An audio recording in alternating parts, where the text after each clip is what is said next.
It's the first time I'm trying that this way. But yeah, thanks for having me. I'm pretty excited. It's been a long time coming, I guess. Um, but yeah, excited to be here. I love it so much. And yes, you sound great. So thank you for that. Um, I'm going to just share the room in a couple more locations. Let's get some of our friends in here. So if everybody, we would love for you to retweet the space. And let's do a quick sound check in Decentraland. For anybody new, we are streaming live into the Decentraland True Band Room. And if you're in there, you will be able to collect an automatic airdrop attendance token called the True Show app. It does sound good on Decentraland. Oh, perfect. Thank you, Sin.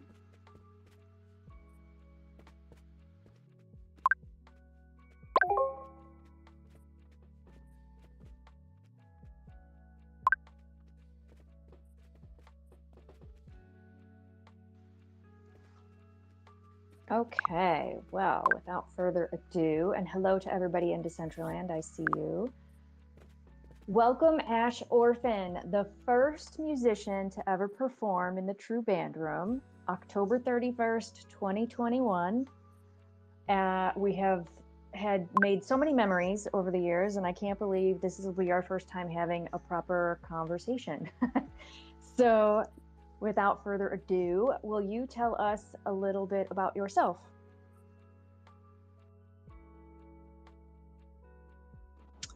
Yeah. So give me just a sec because I think my earplugs just disconnected. So to have like a better sound, I'll just like plug them back in and I'll answer that right after. Sorry about that. No worries, take your time.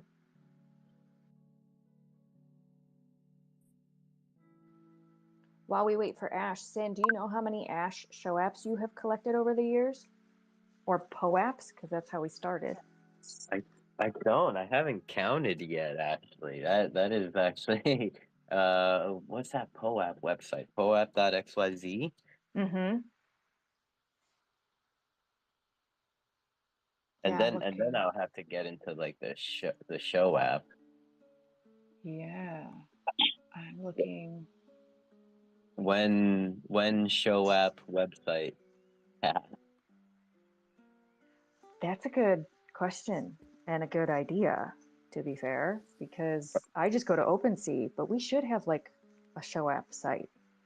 I can probably Unicorn is probably like rolling in his sleep right now. Like, did they just stack more work on me? Exactly. Oh, that's awesome. There was a very, very long continuous streak of Ash shows too that was not broken until, if I remember correctly, he got sick one week, and that was like the first week. But I think he went almost an entire year from the time that he started at True without missing a week, if I remember that correctly. I think you're right. We'll And have to do some digging. But oh, sorry, go ahead, Ash.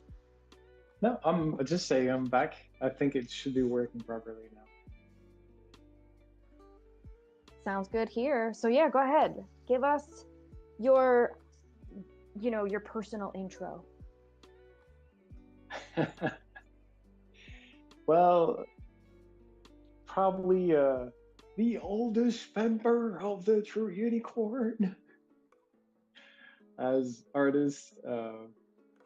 As an artist, my name is Ash Orphan. I do music as kind of a one man band. Let's say I like to.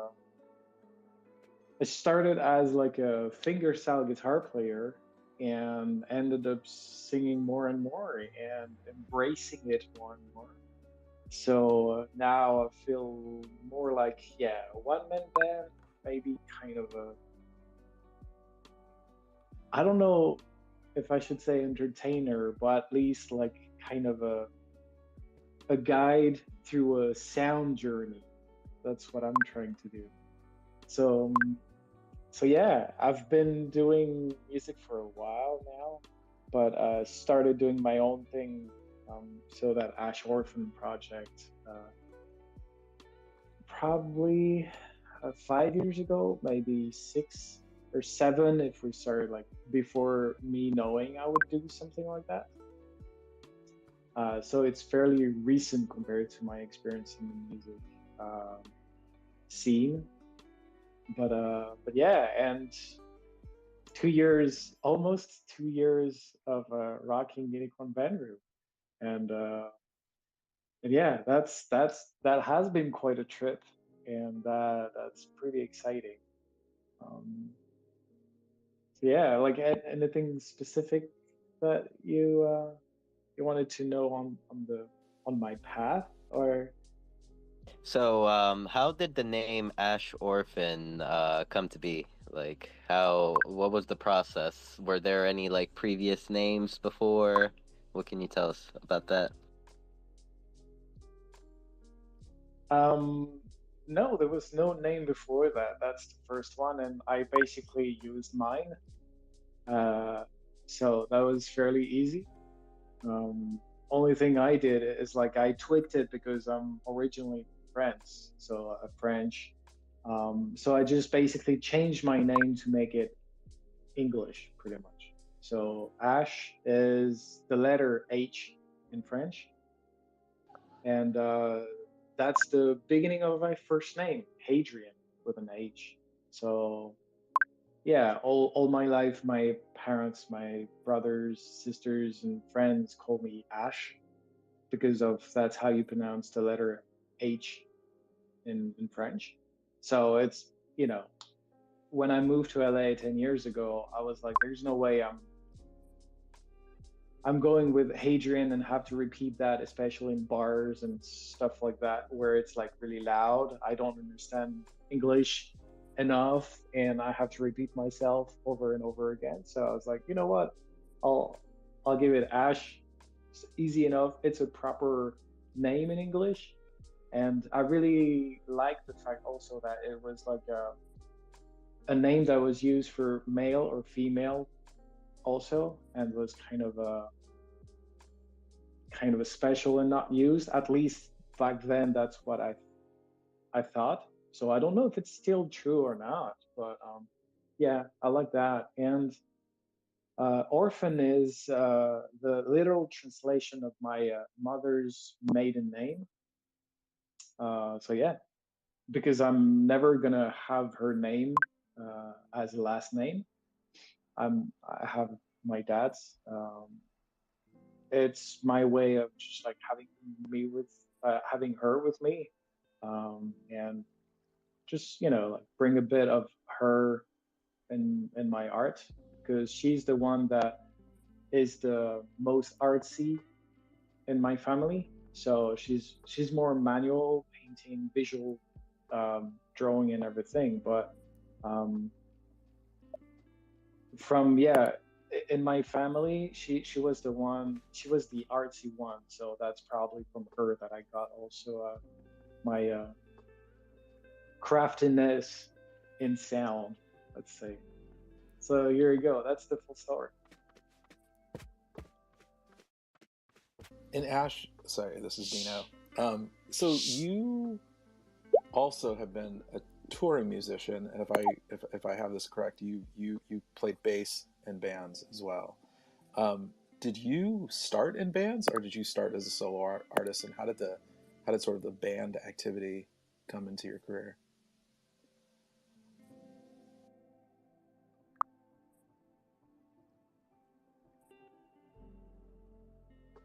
Oh, sorry for the delay. I was like sharing the space at the same time. So yeah, I'm a touring musician. I started in a band like years and years and years ago now. And I'm still touring. Um, since this year, I started back doing tours with a band Tarahu, um, which is the band that made me move to LA 10 years ago, and that I quit because I wanted to pursue my personal project. Yeah, 6 7 years ago now. But that like I've been basically playing music for a long time, and I started doing like more professional with my really first band, and that was in 2012. We released the first album. Like my really first album was in 2012 with a band called Huxley Soda, and that was like a French band. We were more like a collective, and we're like six, seven. We were like eight on stage also at one point. And it's like my family. I grew up composing with them and creating with them, and that was I couldn't have dreamed of like a better way to compose, to grow as a musician than with them, because we're kind of all innocent, all naive, and driven by just wanting to make good music and not trying to pursue anything else than having fun and making good music. And since that day, I still have like the album, and I still play it because I think it's an amazing album.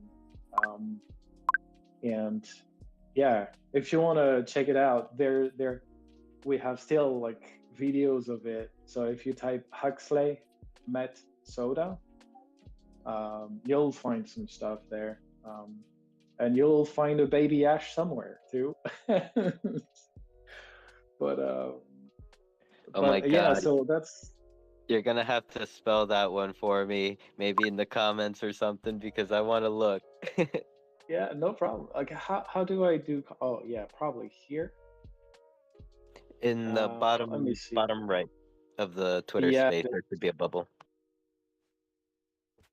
just going to put that here. Oh, I see. Coming from. So, to slightly answer Shelly's question to me earlier, I can't count how many Ash shows I've been to, but I can tell you that my first Ash show was December 19th or December 9th, 2021. Oh, there you So go. not too far after I started. Yeah.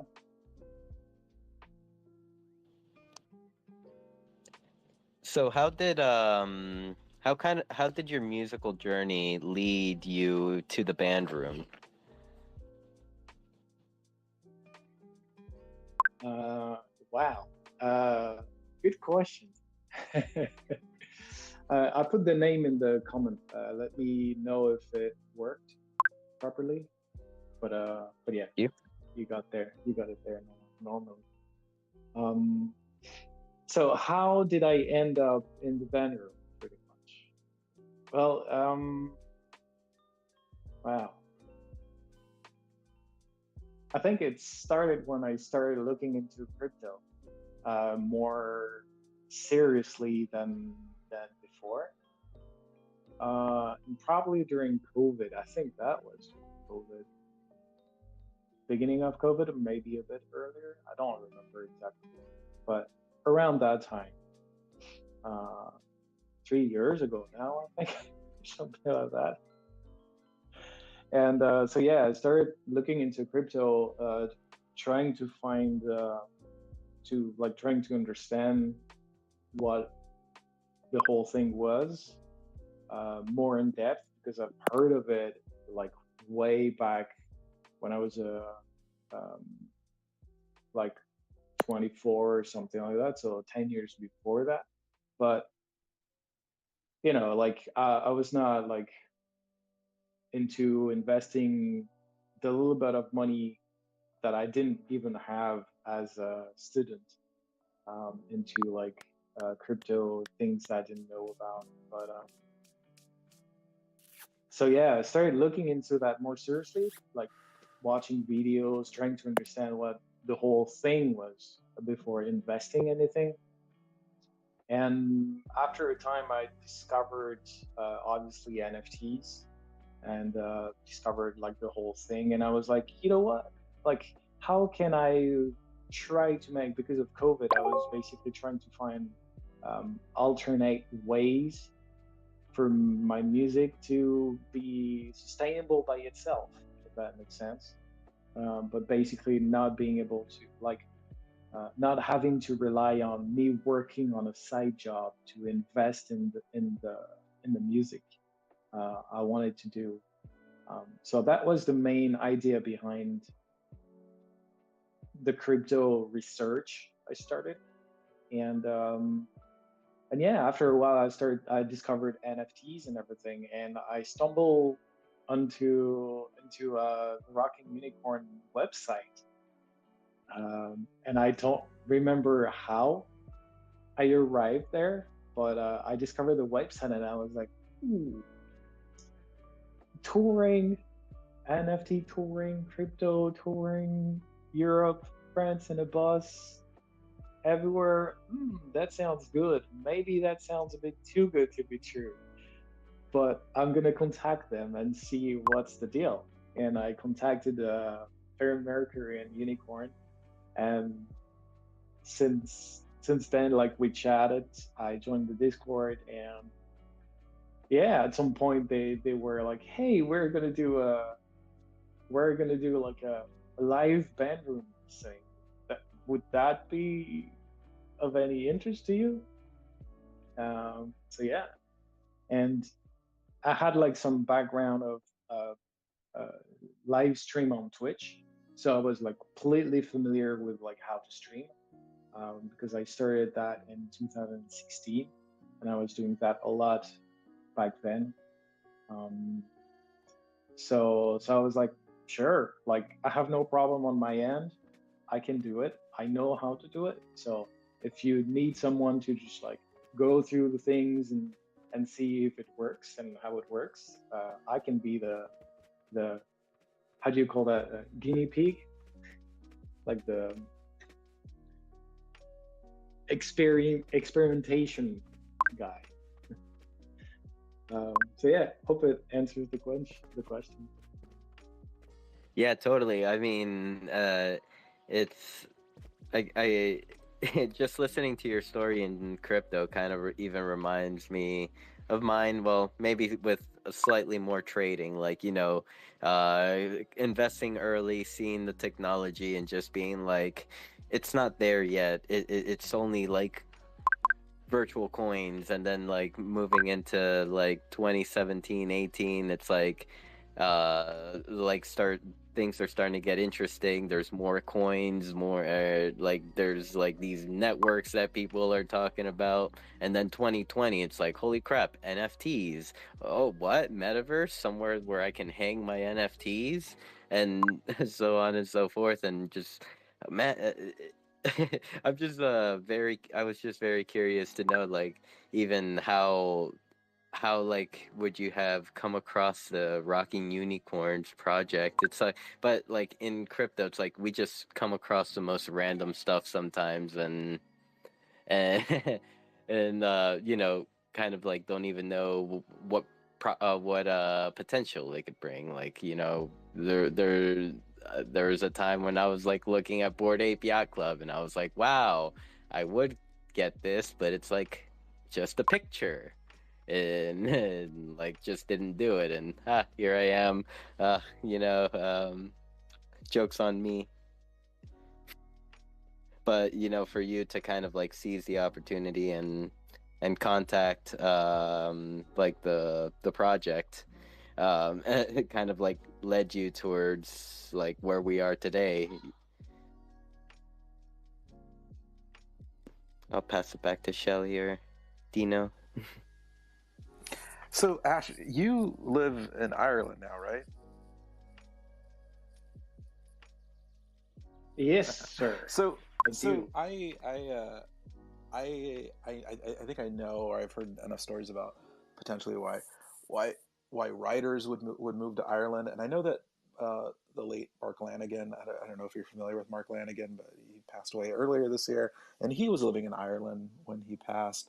I'm just curious, just hearing so many people who have moved to Ireland, either as writers, actors, musicians. What does Ireland mean to you, and why did you move there?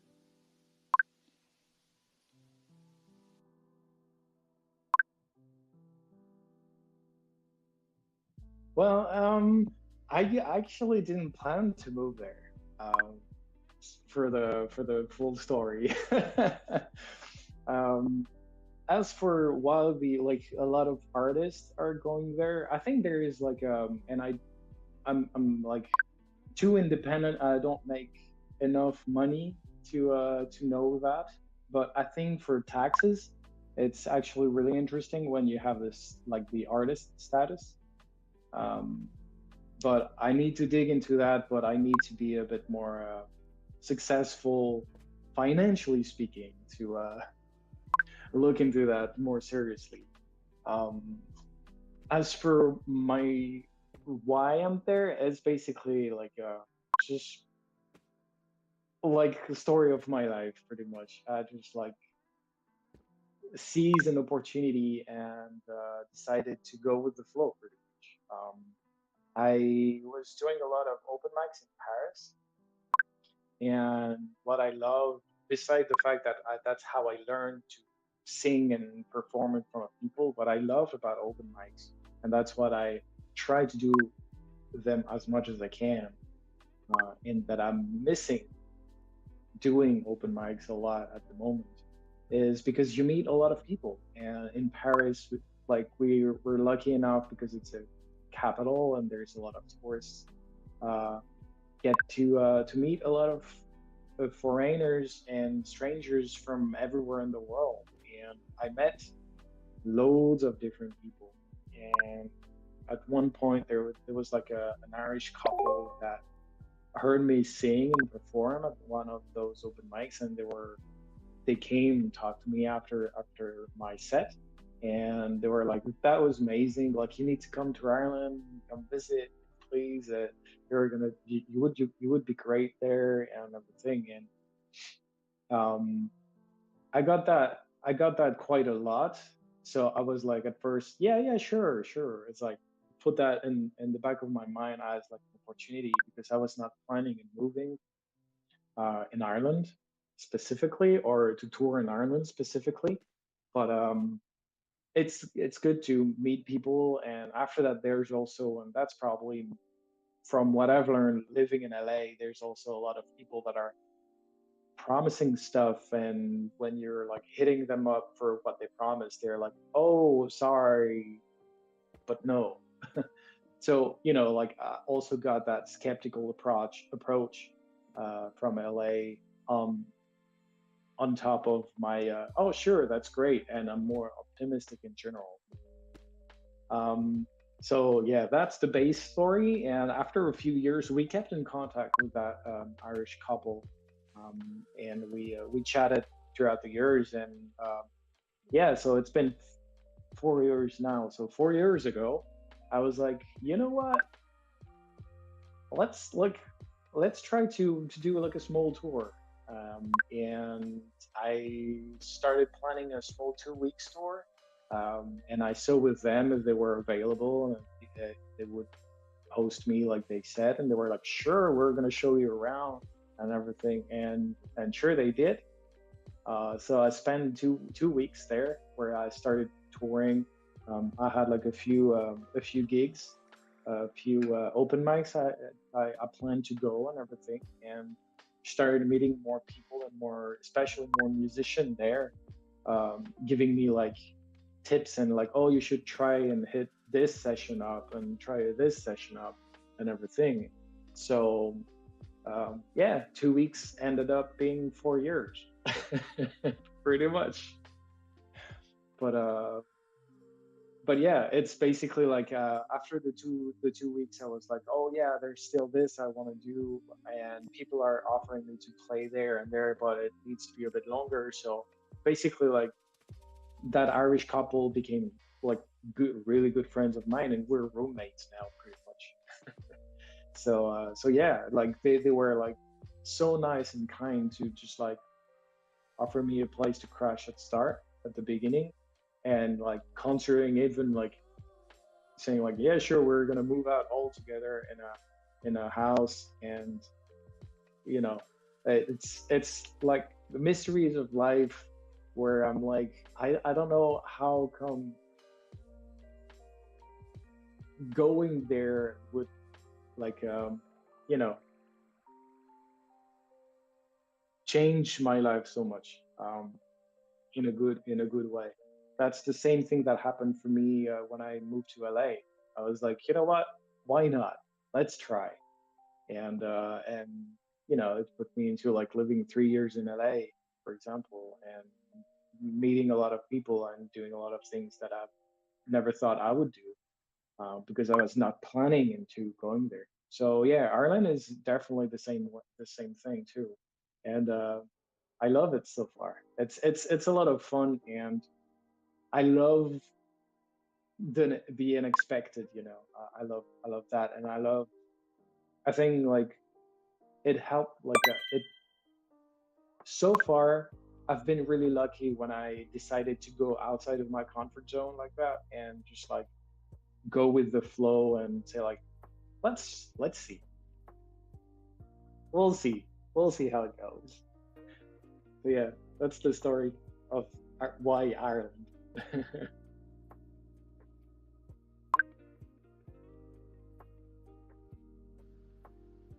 I love that so much. So when you were in LA, that you were touring, or sorry, correct me, with Tara Who, is that right? Yeah, yeah, exactly. And so how did that band come to be? And I know you're still touring with them. So can you talk a little bit about, the current state of the band as well as how it formed?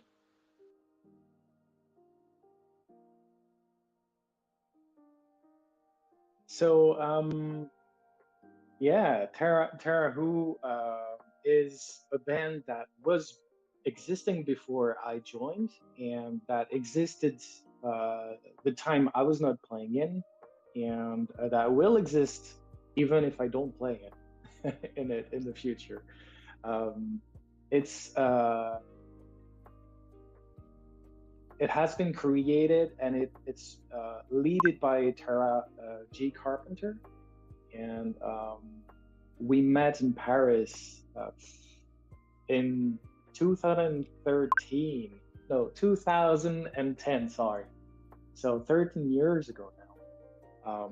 Because we joined the same band, and she was playing the drums, and I joined as the bass player, and that was the first time we met was in her basement for the first practice we had all together, and we clicked right away musically, like music, like in music. It was, I don't know, like it's so weird. It was the same way as we started playing with my friends back in Huxley, Minnesota, and I was still playing with them also back then. But it was that kind of instinct connection, um, and easy chat, musically speaking. Uh, and I don't know, maybe it's because we're like self-taught. Maybe there's something there because I don't know. I can't explain it, but yeah, we met 13 years ago, and um, we didn't go.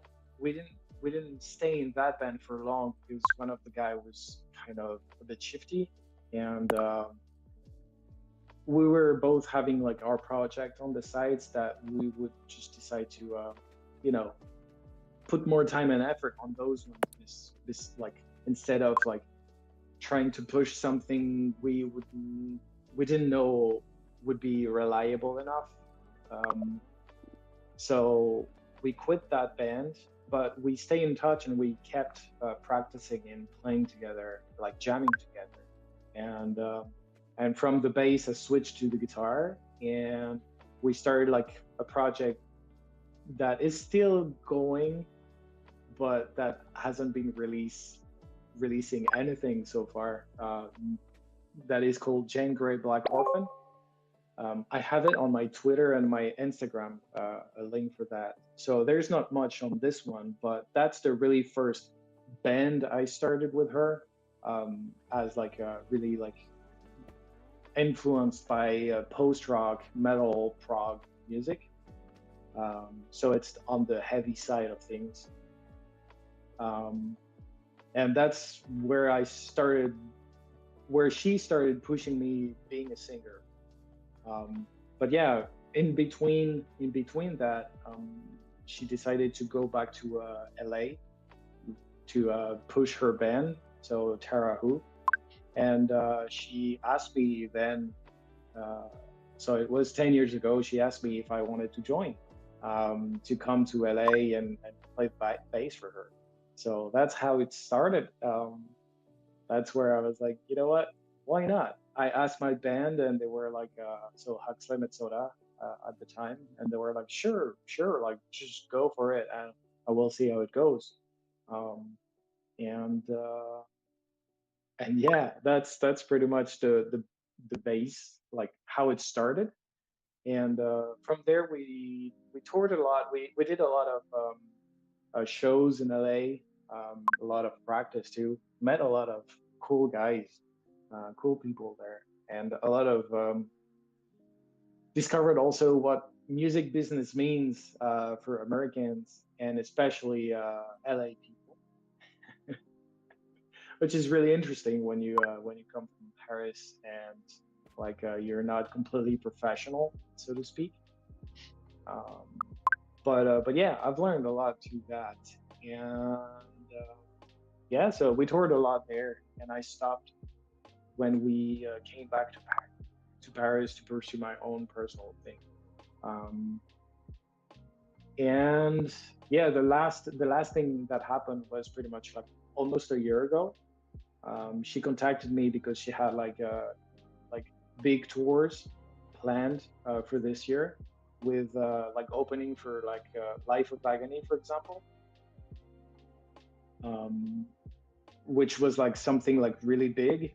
And she contacted me basically to say like, hey, you know, um, I have those things. Would you be up to do the bass again? Because um, yeah, I think it would be great to have like a proper physical bass player on stage for those dates. And she also, like, when you start touring, I don't know for like if any of you guys are like a musician and have been touring or not, but when you tour, what is important is like to obviously finding people that match and that are good musically speaking, but also that you're gonna get along with and that are easy to get along with when you're touring, because you're spending 24 hours for like minimum 10 days to a few months together. So she knew she would be able to like she could rely basically on me because of like how much we shared and how much we knew each other, and I would support her also like mentally if needed during the tour. So it was, yeah, both for the music and for the human connection that she offered me to go. So yeah, that's where I started playing the bass again. um, Started earlier in January, and we did like a month tour.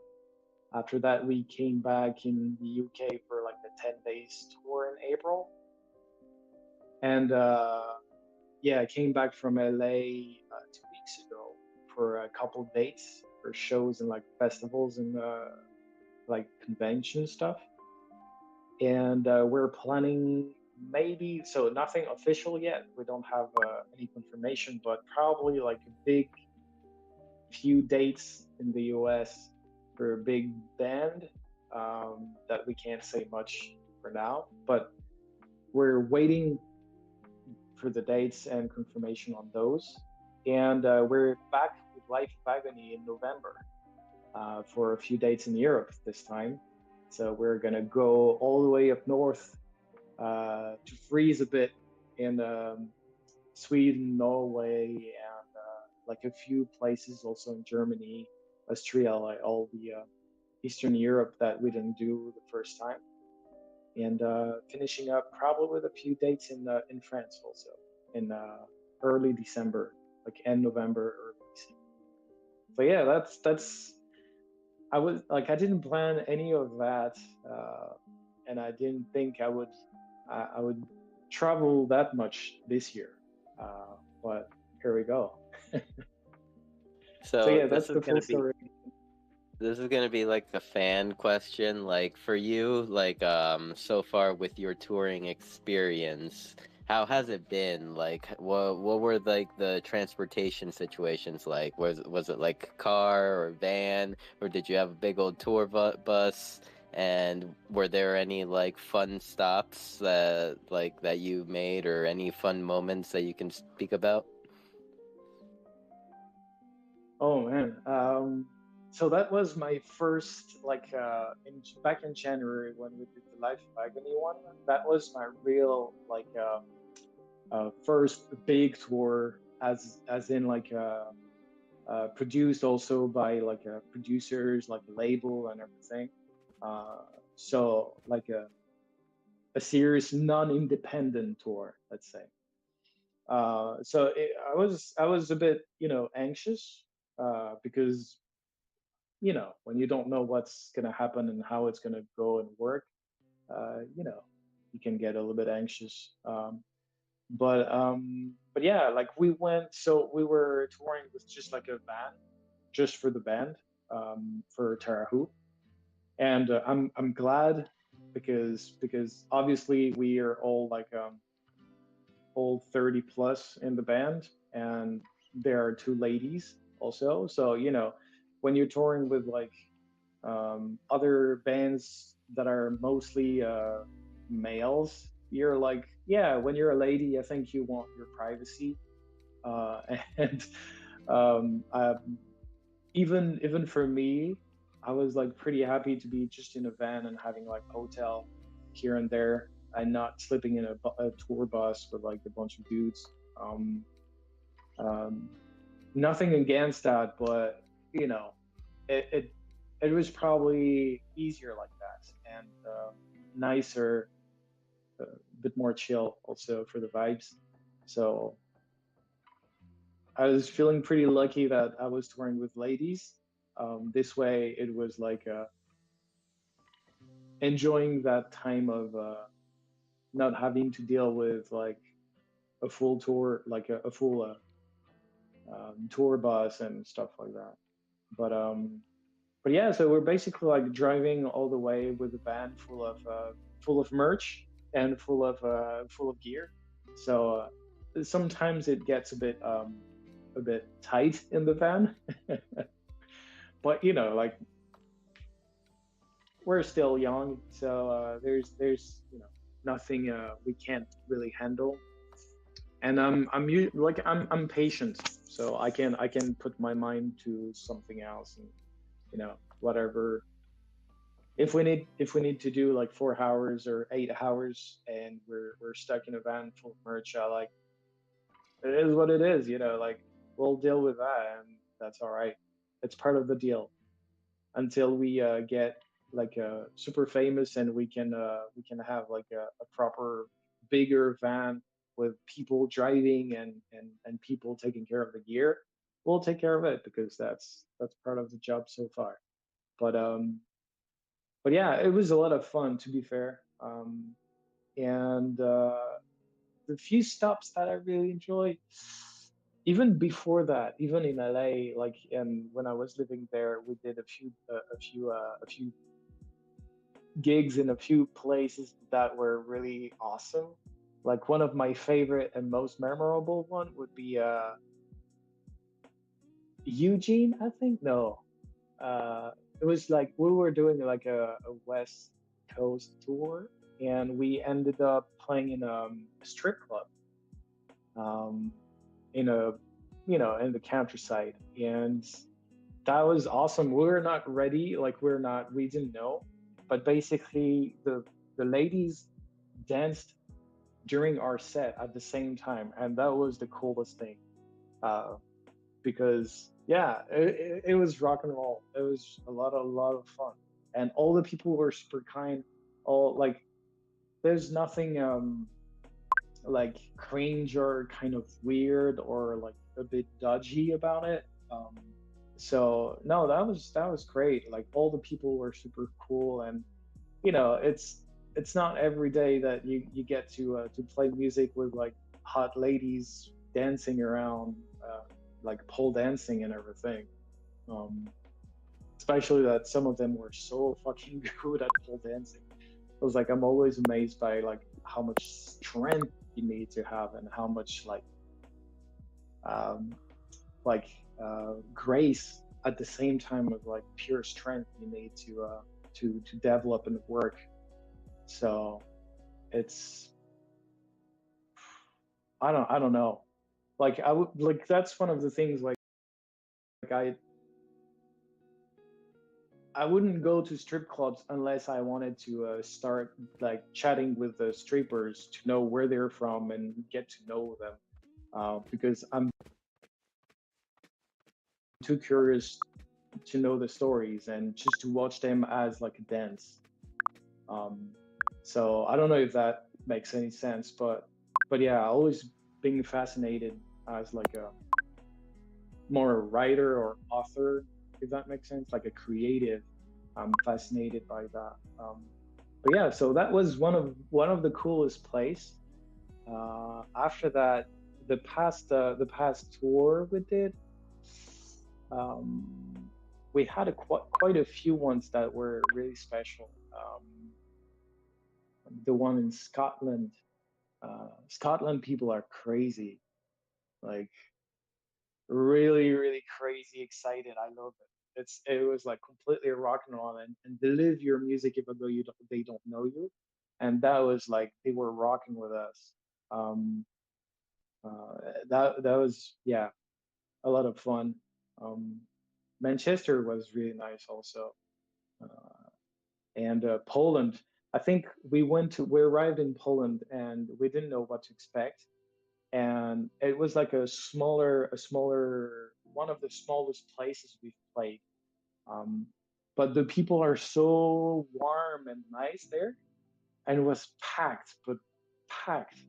And at the end of the show, people were just like chatting, offering like drinks and everything, sharing stories, because Life of Agony has been touring for like 30 years. So they were all talking, like telling us how like they saw the band like 30 years before that when they toured. Uh, so yeah, that was great memories also from there. There's a lot to be fair. There's a lot of good memories, but here you go. A few of them that I have like on top of my head. I love the one. I mean, I love them all, but the first one, the strip club. I was just about to ask you, like, what type of music were you playing? Because like I know Ash Orphan now, or as of like the last year and a half or so. It's been like very relaxing music, and I was just imagining that in the strip club at first, and then you're like, no, we were playing rock and roll. It was awesome.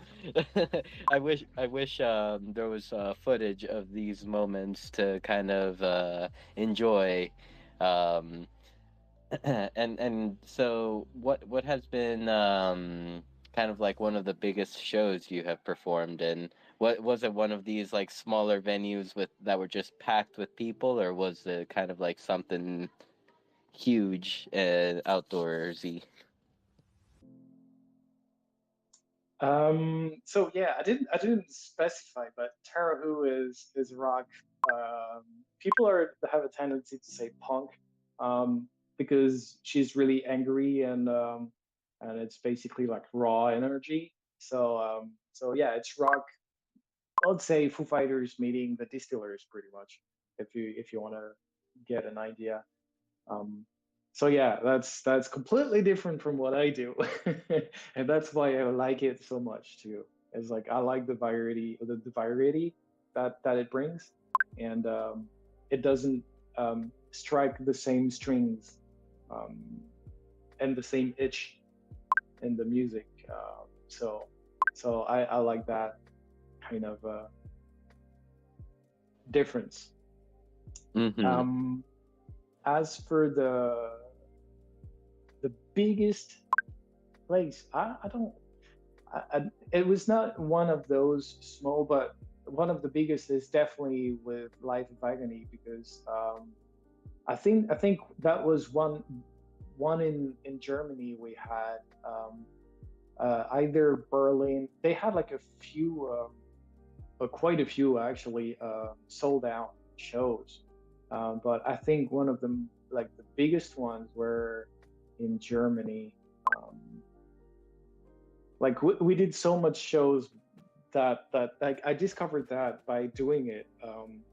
But we ended up doing so much shows that it's even just for 1 month of shows, it was hard to remember at the end of it, to remember all the places exactly, which which like what the venue was looking like and how it was exactly. It was kind of a somewhere just like going like flashing a bit more, like we had more memories of certain things, and some of them were just like mixing and matching with others.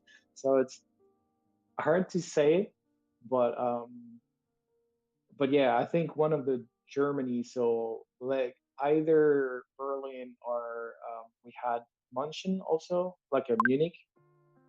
Um, that was pretty big. We had like another one, or was it another one in Germany that was also like pretty massive.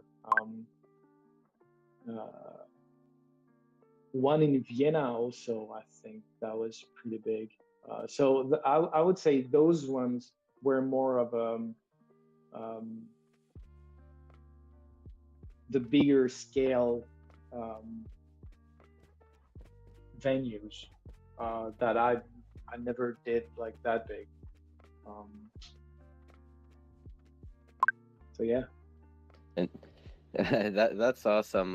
So I'm just gonna take a moment to remind everyone to like and retweet the room. And we have 10 minutes left in the interview portion of Music Matrix. If you would like to request to come up and speak and ask Ash any questions, feel more than welcome to do so. And yeah, just a few shout outs. I see Dave in the crowd, the gold guy, CK, there's Madamus, Fred. Oh, ooh, even Brothers and Bud made it in here. Everyone, I know that Brothers and Bud is hosting a giveaway for their NFT, so make sure to check out their most recent tweet for a chance to win. And yeah, I guess I'll pass it over to Shelly. Hi, Shelly. How are you Hello. today? Oh, thank you. So Ash, I wanted to ask, like, what does your band Terra Who think about what you're doing in the metaverse? Do they know what you're up to, and what are their thoughts? No, it's my secret. It's my little dirty secret. No. No, yeah, yeah. I don't know how much they know, or what exactly they know, but yeah, I've been telling them because I'm trying to do, especially for the Thursday Ash days, I'm trying to keep up as much as I can the live streams, because I love them so much that it always like breaks my heart to say like, oh, I won't be available because I'm like on tour and everything. So they know that I have that going on. I don't know if they know much about like all the crypto aspect of it at all, but we've been talking about with Tara. We've been talking about a bit about like technology and everything. I just don't know if they're really into that, and what they think about it. To be fair, we didn't sit down and chat, and I'm not I'm not the one that respect a lot and kind of talk about crypto all the time to anyone. I would rather like say like, hey, this is what I do, and um, if people are curious, I just let them ask me question if they're curious. That's same way as I'm like a vegetarian, and I don't proclaim it everywhere, and I don't push people to talk about it and change, but I'm pretty honest about my position, and if people are curious, I'm always like open to talk about it and share my experience. So yeah, that's how my personal approach on things, and crypto and what I do is very much like that. At least for them, and for everyone actually. Um, Yes, that sounds like you. Very reasonable, not non-confrontational, not pushy, respectable. Dino, did you have other I questions? do. So for your solo work, in your performances in the band room, I know you make for some of your songs you use live loops. Can you tell me where that started? Were there any musicians that have used live loops or loops in general that you saw that inspired you to move in that direction? hmm. I don't know. I don't think I have like artists that uh, pushed me into that direction because I started using loop uh, with my really first band, Hudson and Soda, and I bought like a really small, tiny the TC Detail, the mini pedal. So you only had like one button. That was not practical at all for lives, but I started doing a lot of looping a lot. I started digging into looping back then with them because I'm always being curious and a bit nerd on pedals and sound and stuff like that. I always loved that, and one of the first thing one of the first thing I remembered from my guitar teacher. Um, I had like a year and a half of like personal teacher when I was 15. And one of the first thing I remember from him is the fact that he said like, like guitar players are looking for their sound and they can't look for it for their whole life. I was like, you know what? I dig it. And for me that's after experience also and meeting so many different bands, especially in LA. I understand now the really like at least for me why I find the sound like the uniqueness of like an artist or a guitar player or a bass player like looking for sound is more important to look for like how good you are, how technical you are, or stuff like that, because at the end of the day that's I think what we remember the most is like the uniqueness of like a certain artist or certain musicians. At least in my experience and the music I'm listening to, that's what hooked me the most. That's yeah, what hooks me the most.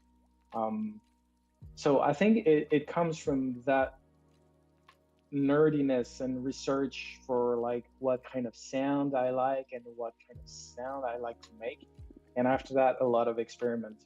Like I'm self-taught, so I need to have an instrument in my hands to think and have ideas. Like I don't hear music in my head. I don't hear anything.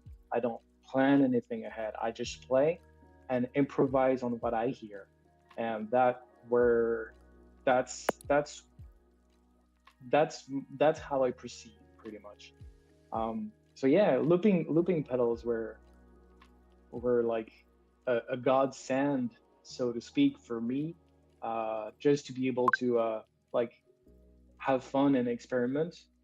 So I started doing that quite early, um, probably 13 years ago, and uh, after that, I started doing that more when I started picking up all the fingerstyle guitar playing. So the stuff that I do, so it's pretty much like 7 years ago now. Um, and I started, yeah, putting some pedals and effects on the acoustic guitar, and obviously I put a looping pedal in there also because that was my go-to.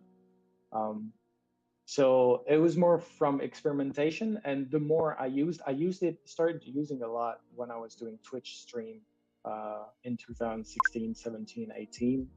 Um, I used it a lot, and that's where I improved and grow, like changed my pedal, my looping pedal. Also, I went from one track possible uh, to like a massive one that has three tracks. and only recently I upgraded it to one that is the Big Brother pretty much, that has been released not long ago, and that has 6 tracks. Um, so it's more like the more I did and the more I started looping, the more I was like, oh, I wish I had more tracks to loop with. This way I can play and have more variation in it, more dynamics in it, and everything. Um, but yeah, so it was during that moment where after that, of course, I've heard of like Ed Sheeran, for example. So out of curiosity, I've watched a show from him, and he has like a setup that was like that is really specific to him, and that is like so cool if you're into like nerdy stuff. But yeah, impossible for me to reproduce because yeah, there's a lot of stuff involved and computering and like a sound engineer in the back also to to deal with like some of the live stuff. But he's a master crafter too. It's pretty impressive to watch, even though I'm not too big into his music. Like a live show, if you're a nerd and want to see like some loop station stuff, yeah, he's a master craft on that. So I don't know if I got inspired by him, but at least it like I've watched him play, and yeah, it's pretty impressive. And I got like it probably watching him got me like a massive respect for what he's doing, and also gave me uh, the feeling that yeah, I can be a solo act, and it is possible to do what I do in a bigger scale. It's doable, and it's like people could be interested in that also. So there's in bracket like a business also for it, if that makes sense. Yeah, it totally makes sense. And I just had to say, just as a fan of what you do, the percussive elements that you use in your loops is really cool. It lends itself very well to the type of music that you play. I've heard other people use loop stations and utilize loops, but I I feel like what sets you apart, or to my ear, is your use of percussive elements. It's just really cool to hear. Yeah, the so what inspired me, so for the percussive elements, there's like a couple guys, especially one that inspired me to dare doing it. They're starting doing it pretty much. And the first one I saw was obviously John Butler trio on his song Ocean, where he's doing like improvisation on open tuning fingerstyle, incredible. But at some point, he's also like doing percussive stuff. That's the first time I saw something like that years ago. Um, and the guy that made me, because I started like doing fingerstyle, and I was like, you know what, I kind of learning Ben Howard songs, and I was like, you know what, I kind of want to do my own stuff also. And I discovered this guy called John Gum, and he same thing. He's doing percussive guitar playing, what I think they call contemporary fingerstyle, something like that. Um, which is actually now pretty big thanks to internet and TikTok and all those like buzz thing, because it's really impressive to watch. But he's the guy that made me oh yeah, why would I not just like start and doing percussion also on me, on my stuff, like starting with easy stuff. I need to be able to play it live and sing at the same time. But he's the inspiration that pushed me to try it at least, and not be scared of like, oh no, you need to know what you're doing, or you need to be like really technical god to be able to start at your own scale, you know. And so yeah, like all the percussion stuff, I got the itch, let's say, thanks to John Gum.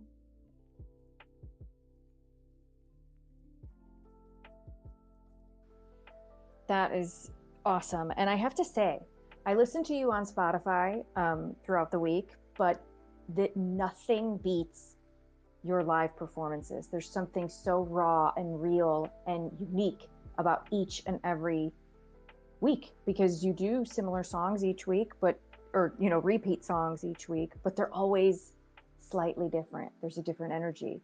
There was one in particular where I think it was we went into some sort of very strange trance. And I know we're out of time, so I'll make this quick. But Ash, you slowed everything down. And I'm used to working so fast that my brain was like, wait, what's happening? But it was like this forced pace in my head because I had headphones on, and you made it so slow. I was on a different plane of existence, and Aspen was too, because we came out on the other side of it. Like, where did we just go? So to everybody in this room, if you have not been to a live Ash concert, he was the first ever to perform in the True Band Room.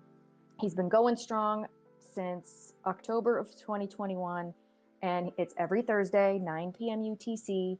Cannot recommend it enough. It is such a great part of the week to just decompress, vibe out with your friends. And I cannot thank you enough for being here and sharing. I have so many more questions now. This is going to drive me crazy. We might have to have you back, but I know it's very late for you. It's 2 a.m. in Ireland. So again, thank you so much for being here. Sin, do you have any last questions? Mo Beats! We're raiding over to Mo Beats right now. Stony I think Stony went live, yeah, just a little bit ago, so he should be getting started. So let's give him that good old True Band Room raid. Go ahead, Dino, if you had anything to say. No, I'm good. Thanks, Ash. I appreciate it. Look forward to seeing you one day in real life. Hopefully soon. Oh, thank you so much again. Thank you for having me. It's been a blast. I love chatting also, so maybe a bit too much. So sorry if you had more questions. But yeah, it's been a pleasure. It's been a true blessing to be able to perform that often, and to have so many people sharing, like what you said, Shelly. Thank you so much. It means a lot to me because yeah, I'm usually sharing a journey, and I'm like, music always put me somewhere else, and when I started, like, it was an escape, and now it's more something a journey that I want to share with others. So it always like humbles me and touch me a lot when it's something that is shared, and I get feedback on that. So I'm glad it helps. I'm glad it brings something to others. That what keeps me going when I feel like it's not worth doing, pretty much. But yeah, thanks again a million for having me. It was a true blast. Well, thank you. And I put in the comments below the link to Ash's NFT project. I wish we had more time to talk about that project, but that is really quickly. I think that's the loops from your RIP last loop pedal. Is that right? Yeah. Okay. It's a loop station that got replaced. So RC300, and I replaced it by the Big Brother with 6 tracks. So I was like, you know what? Instead of just like deleting everything and saving it in somewhere deep in my computer, I just like share it, because I know like a few people were waiting for an NFT from me. So I was like, you know what? That, and on top of my computer dying, I was like, it's the good timing for releasing something that has a meaning, that I wanted to share, and also for people that want to support me, helping me like getting a new computer. I didn't want to ask for money just to ask for money, and I like I'm happy that I had that to give to people that wanted to have something also, something meaningful. I love that. And again, anybody who holds those, you have the opportunity to then use those stems to create something else. And I won't say anything, but I think there might be some cool DCL collabs coming in the future. Again, we're going to have Ash back because there's just too much left unsaid. Anytime, anytime. It's a real treat. So thank you so much again.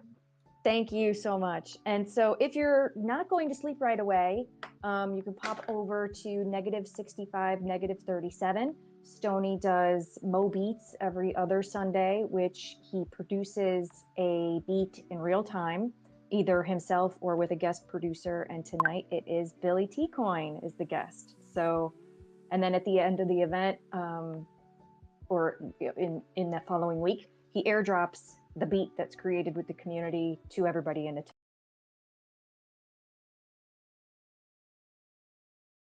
attendance. So really, really cool event if you're able to pop over. Yeah, just again, thank you all for being here. Thank you to everybody in your band in the band room. Please make sure to check your hidden folders on OpenSea for the True Show app. It has a campfire on it. Spoiler alert. And so yeah, Ash, thank you again. Have a great night. And thank you, Sin. Thank you, Dino.